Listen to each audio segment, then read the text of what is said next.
ស្ដាយខ្លួនខ្លាំងណាស់ដល់ពេលខ្លួនចាស់ទៅស្គាល់ព្រះសង្ឃគ្រប់លោកីទ្រង់ជាព្រះមានអរិបារមីលះឋានសួគ៌យាងមកផែនដីទាំងទោស័យជួសរូបយើងពេ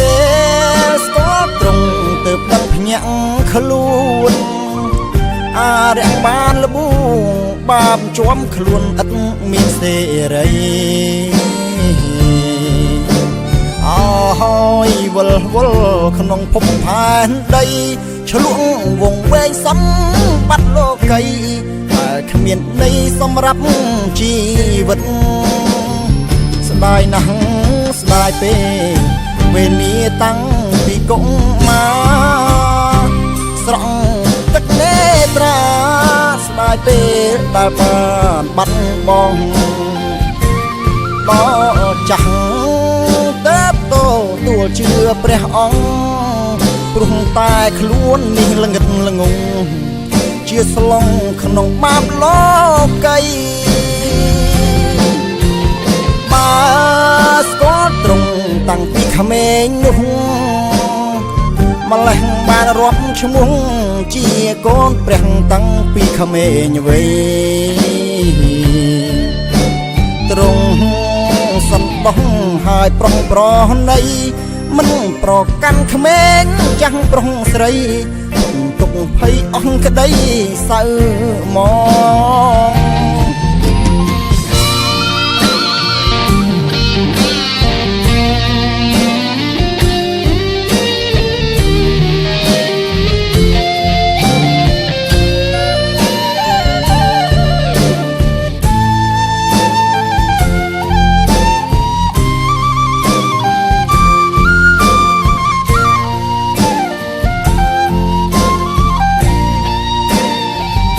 ស្ដាយណាស់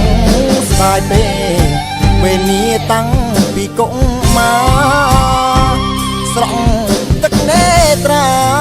ស្ដាយពេលដែលបានបាត់បង់ក៏ចាស់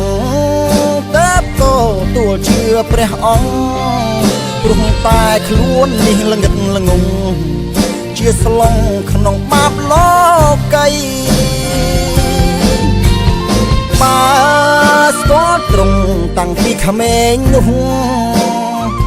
ម្លេះបានរាប់ឈ្មោះជាកូនព្រះតាំងពីក្មេងវ័យទ្រង់សន្តោសហើយប្រុងប្រណីមិនប្រកាន់ក្មេងចាស់ប្រុងស្រីទុកភ័យអស់ក្តីសៅមក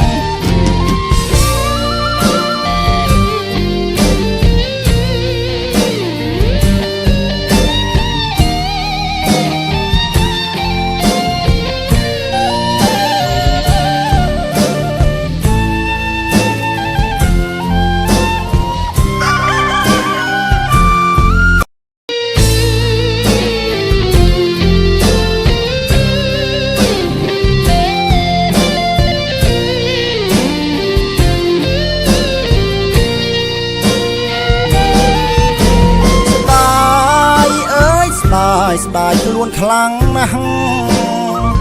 ដល់ពេលខ្លួនចាស់ទៅស្គាល់ព្រះសង្ឃគ្រប់លោកី